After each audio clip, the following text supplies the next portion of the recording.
What's up, everybody? Welcome back to the Martian MMA podcast. I am your host, and my name is John. And this week we are back with episode 113, where we will be analyzing and predicting the UFC Fight Night going down this Saturday, September 5th, 2020, from the UFC Apex in Las Vegas, Nevada, which means these fights will take place in the small cage. We only have 9 fights on this card, but we will be analyzing all 9 fights here shortly. In terms of official bets, the last event was a profitable event on my Bet MMA tips page, which you can find on my Twitter or in the YouTube description. I profited 4 units, which brings our year to date to around 47 units profit. So it's been a great year. Had a few rough events lately, but we're bouncing back. Last week was a great event. I went 9 for 1 on official predictions, so it was a very accurate event from my analysis. So look to continue that this week. So the first fight is in the bantamweight division. We have Hunter-Azure taking on Cole Smith. The opening betting line for this one was Azure minus 185 to Smith plus 160. Right now we are seeing Azure minus 225 to Smith plus 185. I agree with the action coming in on Hunter-Azure. I think that he is the rightful favorite here. I cap his chances around 65 to 70%. And I think that if Smith wants to win this fight, he's going to have to win it via very close split decision type of fight where he's grinding Azure out against the cage, looking for takedowns, looking for back takes like he did in his last fight. I just don't think that's going to work here against Azure. Azure is a solid wrestler, very physical fighter, has some good striking too. He was looking real good against Kelleher, but just kept up a way too high tempo in that fight and got caught with a left hook and knocked out in the round 2 of that fight. But before that, he had a nice win over Brad Katona, a very solid decision performance where he showed how well-rounded he is here. So I expect Azure to win the striking here by a pretty decent margin. I give him a pretty significant edge, and I give Azure an advantage in stuffing the takedowns and winning the clinch battle against the cage as well. But Cole Smith does have a small chance to win this fight. He's just going to have to be very aggressive with his grappling, pushing a high pace, pushing Azure against the cage, looking to hit his takedowns, back takes. But I just don't think that game plan is going to work on a physical, strong grappler like Azure. So I'm picking Azure to stuff takedowns, outstrike Smith at distance, maybe even hit his own takedowns and get top time as well. So my pick here is going to be Azure by decision. At these odds, I think it's dog or pass. The people who got in on Azure when he was a little lower of a price, I think those are good bets. But where it's at now, I think it's dog or pass, and the value is on Smith at these odds. The next fight takes place in the heavyweight division. We have Marcos Rogerio de Lima taking on Alexander Romanov. The opening betting line for this one was Romanov, the favorite, at minus 330 to de Lima plus 270. Right now we are seeing Romanov minus 145 to de Lima plus 125. So this line is going all over the place. Romanov somehow opened up as a minus 300 favorite and got bet to an underdog right away, and then the money has since come back in on Romanov. So there's two-way action coming in all over this fight, and I think that there's a lot of value on this line where it stands. I think the value is on Marcos de Lima at these odds. Romanov is making his UFC debut here, and man, what a fun fighter he is to watch. He's just hilarious to tape, this guy.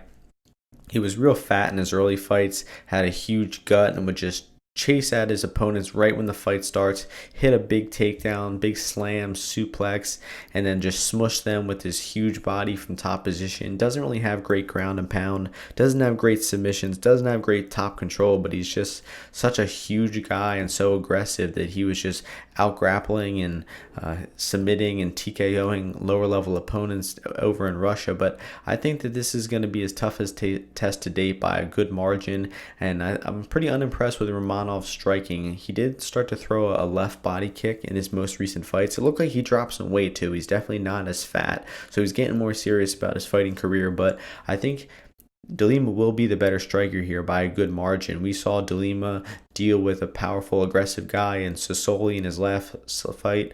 We saw de Lima show some good boxing. He was moving backwards, counter-punching Sassoli, and eventually knocked him out with one punch about 90 seconds into that fight.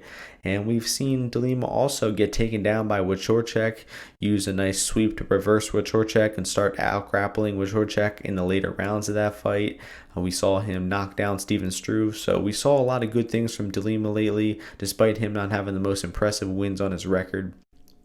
So the way I think this fight goes is Romanov is going to charge forward and probably get an early takedown, but I think that he's not going to submit or finish Lima right away. I think that Lima is going to work his way back to the feet. He's either going to reverse position or just start to strike with Romanov, and then I think that would be a great time to live bet to Lima. He's going to be an underdog if he gets up from that takedown, and I think that he's going to start to take over the fight. I think that Romanov's going to slow down. He's not going to be able to hit as many takedowns, and we're going to see Lima start to outbox Romanov. We're going to see him hurt with punches, and we might even see De Lima hit his own takedowns and submit Romanov. So if Romanov wants to win this fight, I think his best chance to do it is in the first 3 minutes, to use his athleticism to charge forward, get an early takedown, and try to get a submission or a finish via TKO.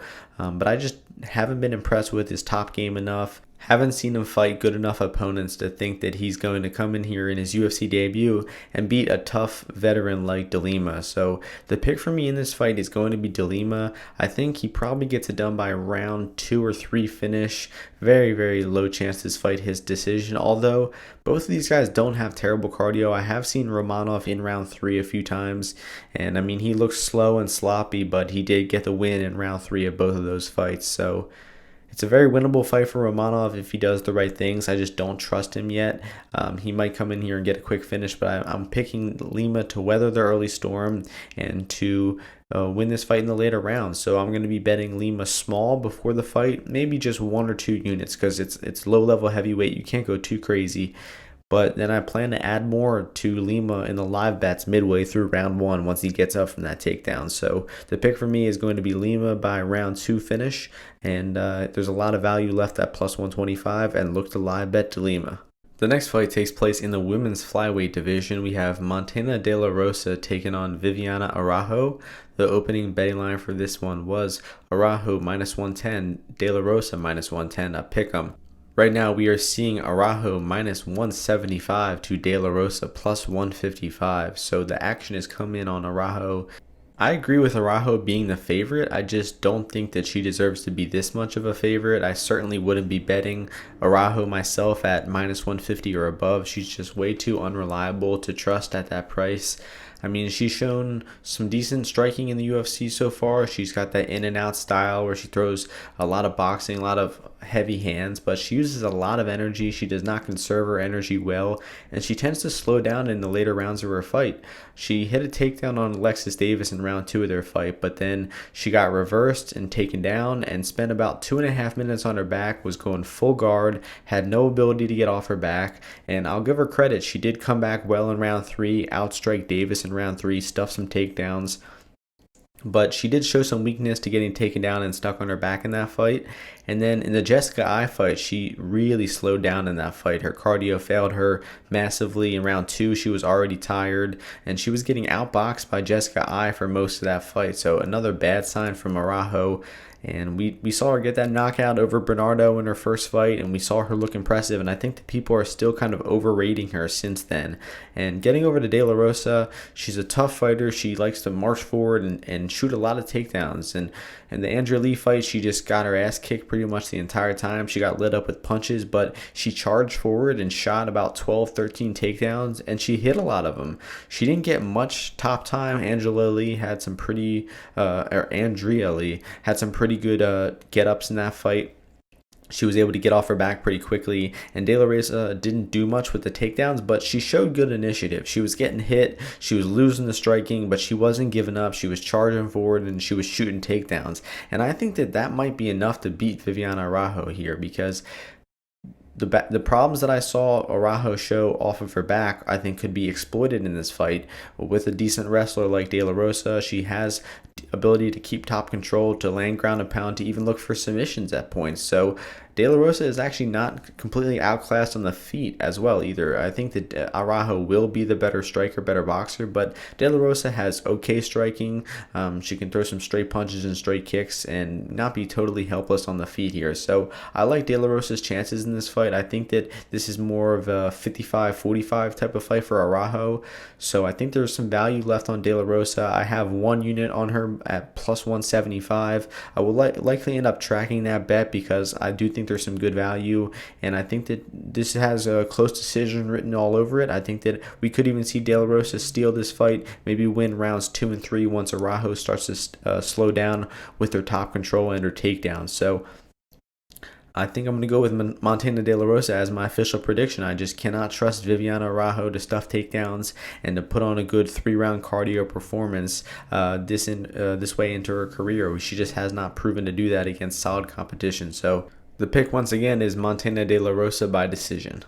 The next fight takes place in the middleweight division. We have Bartosz Fabinski taking on Andre Muniz. The opening betting line for this one was Fabinski minus 140 to Muniz plus 120. Right now we are seeing Fabinski minus 165 to Muniz plus 145. I agree with the action coming in on Fabinski. I think he's the rightful favorite here, and I actually cap him closer to minus 200 in this fight. I think that he does have some small concerns about getting caught with a submission when he's in top position, because Muniz is a dangerous grappler, solid black belt, throws up a lot of submissions off of his back, and has gotten a few in his MMA career, and I've seen him attack them, and he is good at transitioning from arm bars to triangles, but I think that he's a little too content to go for submissions off of his back, and I think that he showed some bad grappling in that Arroyo fight. I mean, Arroyo was a bad grappler himself, and Muniz did outgrapple him, but he just looked unimpressive doing so. He got reversed a few times. He didn't look very comfortable striking on the feet, so Muniz won that decision, but by a very small margin, and it was mostly off of the inexperience in Arroyo's grappling. So I think against an experienced grappler like Fabinski, a solid top pressure, good wrestler, reliable wrestler type of guy like Fabinski, this is just a really bad matchup for Muniz. I think Fabinski will hit takedowns here. He's going to keep top position, and all he's going to have to do is worry about not getting submitted from his guard, and I think that he's going to be landed some ground and pound along the way. He doesn't do the most with top position. He's not a finisher at all. He's not looking to knock you out with ground and pound, and he really doesn't even look to pass guard too much and go for submissions. He likes to leg lace. He likes to get top control and just keep a safe top position. But I like seeing that honestly a lot. I like seeing guys go for reliable positions instead of just chasing submissions and finishes. So I think that Fabinski wins the decision here. He's going to hit takedowns in all 3 rounds and likely keep top position. I think that we might see Muniz land a few close submissions. He's going to be throwing up arm bars and triangles, as I mentioned, but I think Fabinski is solid enough of a grappler to avoid getting submitted off of his back, and I think that unless Muniz gets a submission here, I think that he does not have a way to win the fight. I don't see him getting 2 out of 3 rounds, and it would also shock me for him to knock out Fabinski.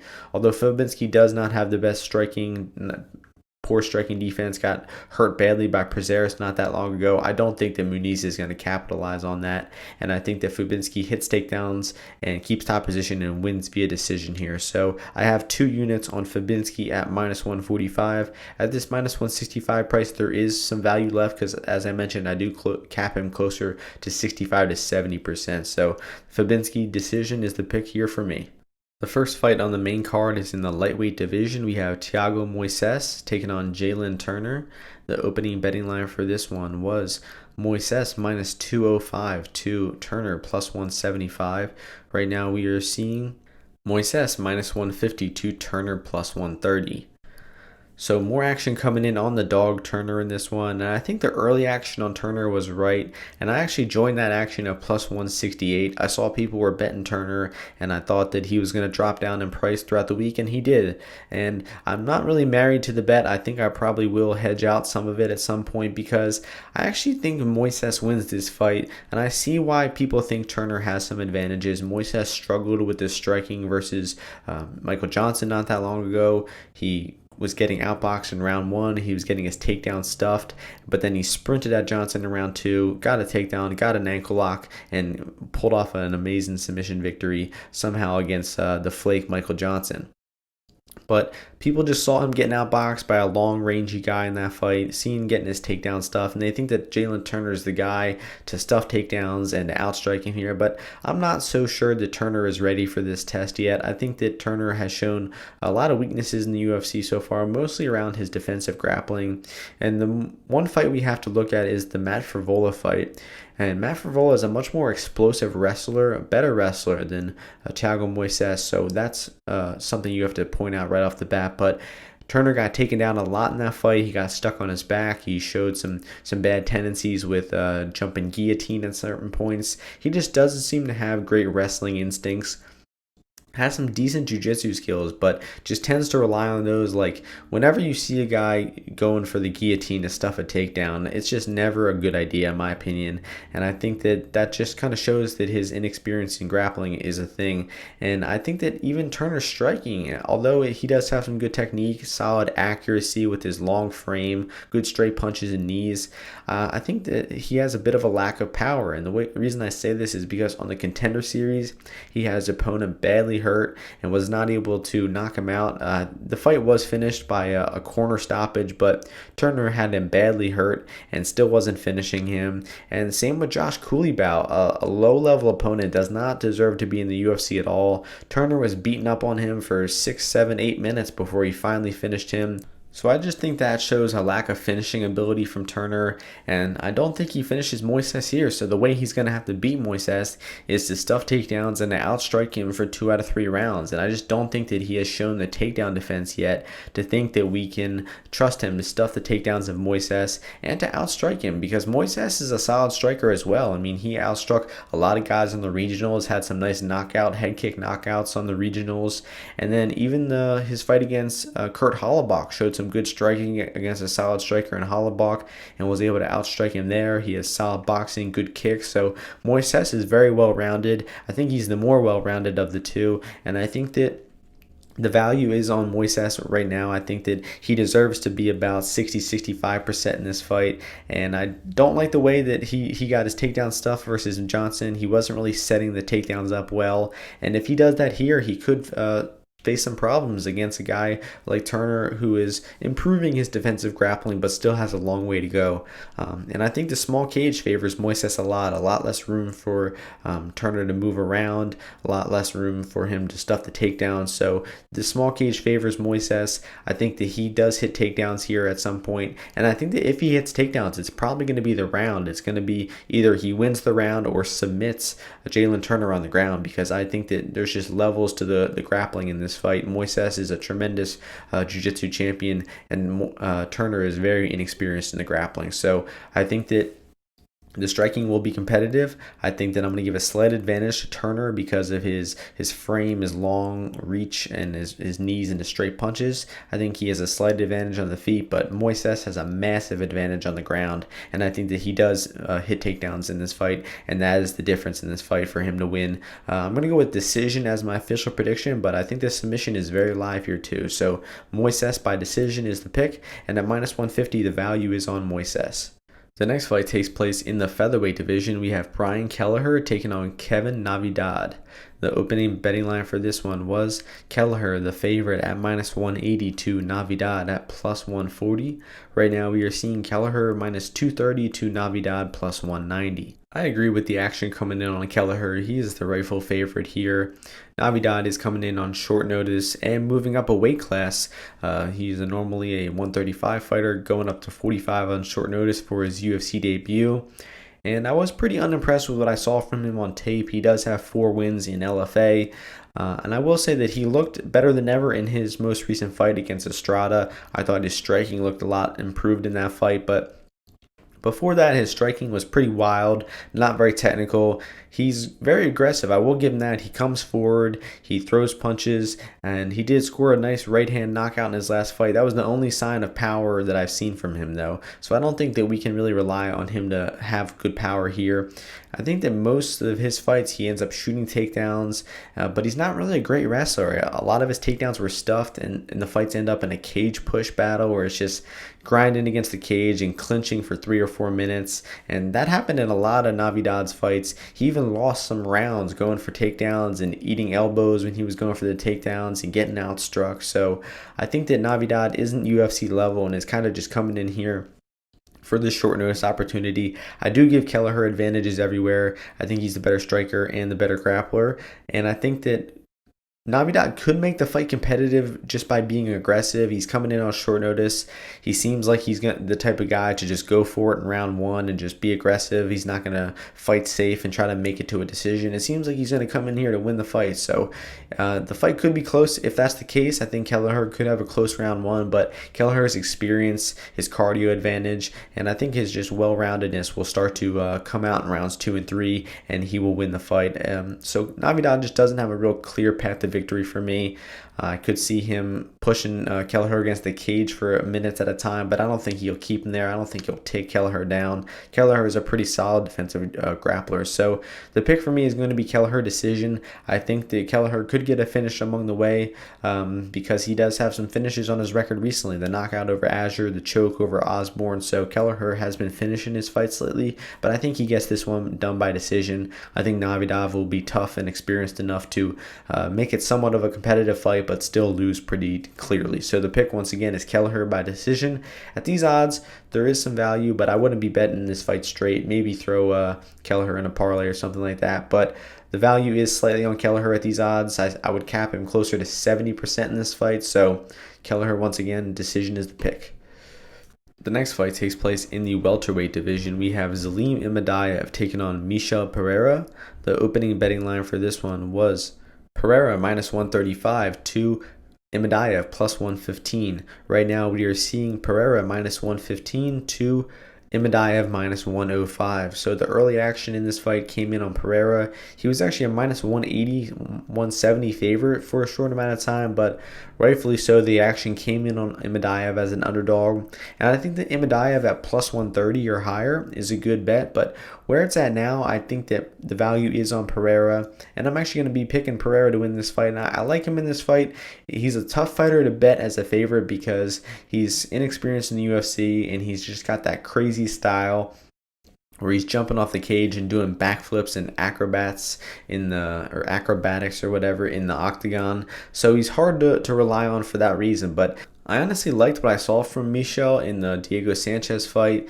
Sanchez was fighting terribly. He was pretty much a punching bag in that fight, so it was not the most impressive win from Pereira, but I like the way he stayed composed. He didn't do too much dumb stuff in that fight. He wasn't throwing as much jumping and spinning and backflip type stuff, although he did, I think, jump off the cage and do at least one backflip. So you're going to be guaranteed to get that no matter what. But Imadaev is also kind of a meme fighter in his own right. All of his wins are out of the UFC, and they're over pretty low-level guys. Most of them are round one knockouts. And once he got in the UFC, he struggled in the fight versus Max Griffin. He got taken down a lot in that fight. He showed good get-ups. He got off of his back almost every time he got taken down, but he grabbed the cage in that fight. He got a point deducted, and he just had a very sloppy, grinding type of fight and lost that fight via majority decision. But it was really close, and he probably would have won the fight if it weren't for the point deduction. But the real concern about Imadaev is the Danny Roberts fight, in my opinion. He was getting taken down by Danny Roberts. He was getting hit a lot by Danny Roberts, and then eventually got knocked out cold with the left hand. I mean, he just had no striking defense and got absolutely floored with the left hand by Danny Roberts. And Michel Pereira dealt with Danny Roberts pretty easily. He rocked him and knocked him out in the first round. And Imadaev really struggled with Roberts. So that doesn't mean too much, but, you know, looking at the way they dealt with similar opponents is a relevant factor. So in this fight, I actually think Pereira is a bit more functional, which is crazy considering that he does backflips in the octagon. But what I see from Imadaev is just sloppy distance striking. He doesn't have any rangefinders, no solid boxing, just spinning back fists and spinning back kicks and dumb strikes. And he likes to get in the clinch and get in those grinding type of fights. But I think that what I liked from Pereira in that Diego Sanchez fight is he was throwing a lot of front kicks to the body, and he was throwing a lot of knees when Diego was coming into the pocket. They would clinch up, and Pereira would land some knees in the clinch. And I think that that's a great tool against Imadaev. If you attack the body of an explosive guy like Imadaev with those kicks and knees, that's a great way to slow him down late, especially because he just fights so aggressive and crazy to begin with. I think Imadaev's style has gassing written all over it. But I do have to mention that Pereira also tends to gas. In the Connolly fight, he tried to knock Connolly out in round 1, slowed down and got taken down and out-grappled in round 3. I think he got 10-8'd in round 3, honestly. So he was completely gassed out in that fight and lost the decision to a much smaller fighter. And that was a bad loss on Michel's record. But I think that, like I said, those front kicks and those knees are going to be a big factor in this fight. I think that Imadaev is going to be rushing into the clinch, looking to hit his own takedowns or looking to clinch up because he's just not a good distance striker. And then Pereira is going to win the clinch battle. He's going to outstrike him at distance. The grappling is kind of up in the air in this one. It should be a very close grappling exchanges, but I haven't seen enough top position from Imadaev to think he's going to hold Pereira down like Connolly did. So the pick for me is going to be Michel Pereira. I think the most likely way he gets it done is by a late finish, maybe round 2 or 3 finish, but I could see a decision from him as well. I think he really proved in that Diego Sanchez fight, which was a surprise to me, that he is not just a round 1 or knockout fighter. He actually does have some decent MMA skills and can win a longer fight like a decision. So the pick for me is going to be Pereira by round 3 knockout, but I could see him get it done by decision as well. Wouldn't go crazy betting on this fight because it's two kind of unreliable guys, but I think there is some significant value on Pereira. I would cap him closer to 60% in this fight, so I will likely be betting Pereira for about 1.5 units at this price.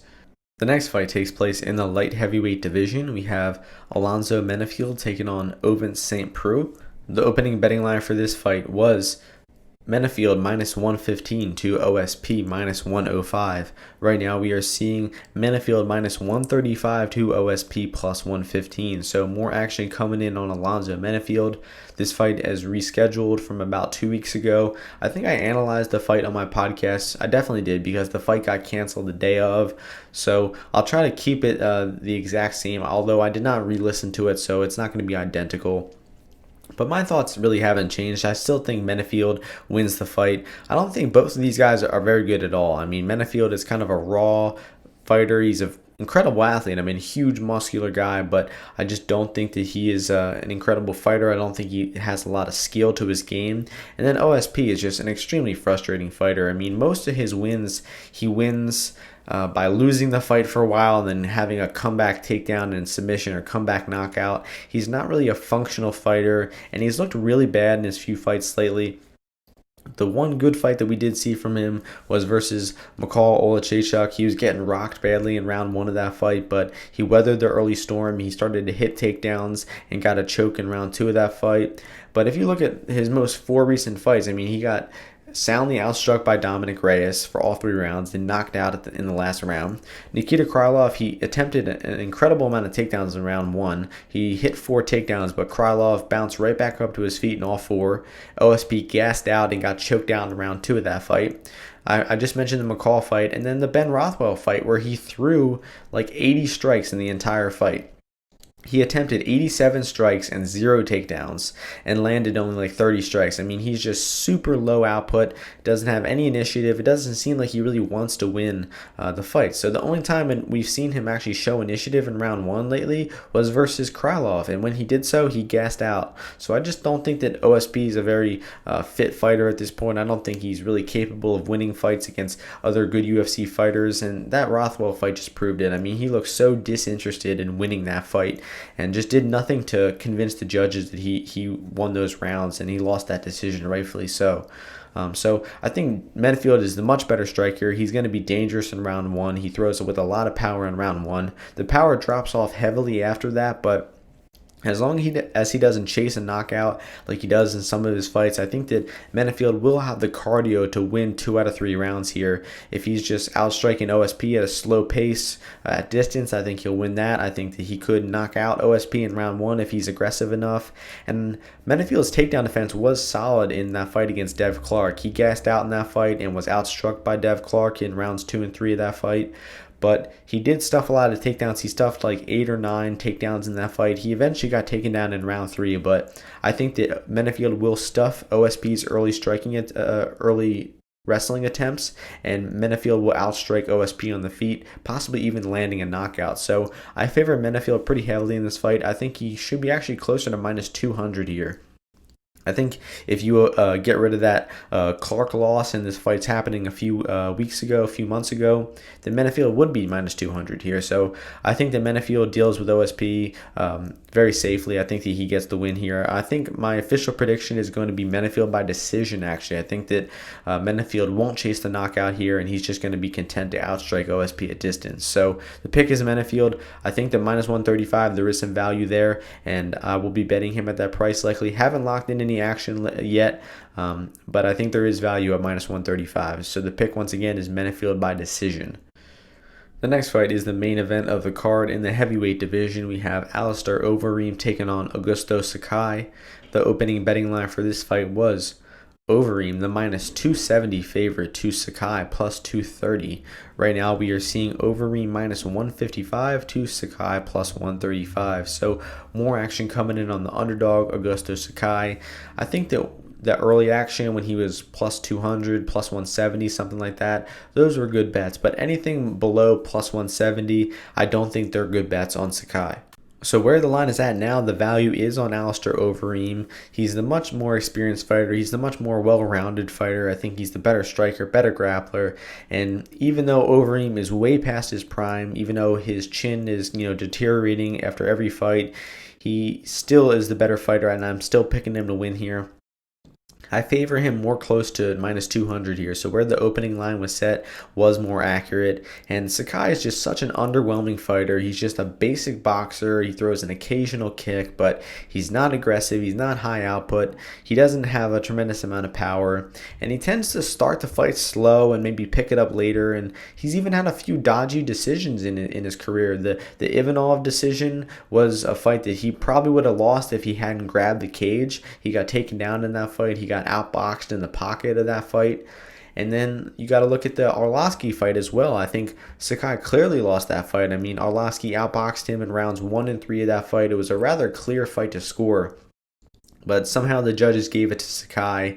And Sakai's just had a very underwhelming UFC career, in my opinion. And I think that even though Overeem is way past his prime, like I said, he's like 40 years old, I still think that he's good enough to outstrike Sakai, to even hurt him with strikes. I mean, we saw Overeem look sharp versus Walt Harris. He got rocked in round 1 of that fight. He recovered well. He got back up to his feet. And then in the same round, he took Walt Harris down, started landing big ground and pound, and might even stole the round back after the knockdown. And then round 2 was able to rock Walt Harris with a right kick or right hand head kick combination. And it just showed that Overeem still has speed in his strikes. He still has power behind his punches. He finished Olenek not that long ago. I think that Overeem has actually been looking pretty good for an old fighter lately. So I'm picking Overeem here. I think he outboxes Sakai. I think he maybe even hits a takedown and keeps him top position. But Overeem did slow down in rounds 4 and 5 of his fight versus Rosenstrike when he grappled in that fight. So I don't think it's likely that we see Overeem hit takedowns here. I think he's a good enough striker to just outbox Sakai on the feet, use his kicks, use his more diversified striking arsenal to outstrike Sakai in this fight. And I would be pretty surprised by a Sakai win here. I think that his best shot is to just catch Overeem with a knockout in the early rounds, because I think that if this fight goes later, I just don't trust Sakai's cardio. I don't trust his volume. I don't trust his output to beat Overeem when it comes to the scorecards. So the pick for me is going to be Alistair Overeem. I think it's actually going to be a slow-paced decision. I think it actually is going to go to the judges, and I think that we see Alistair Overeem win a comfortable 49-46 decision here. So the pick for me is going to be Overeem at minus 155. There is value, but you can't go crazy betting on Overeem.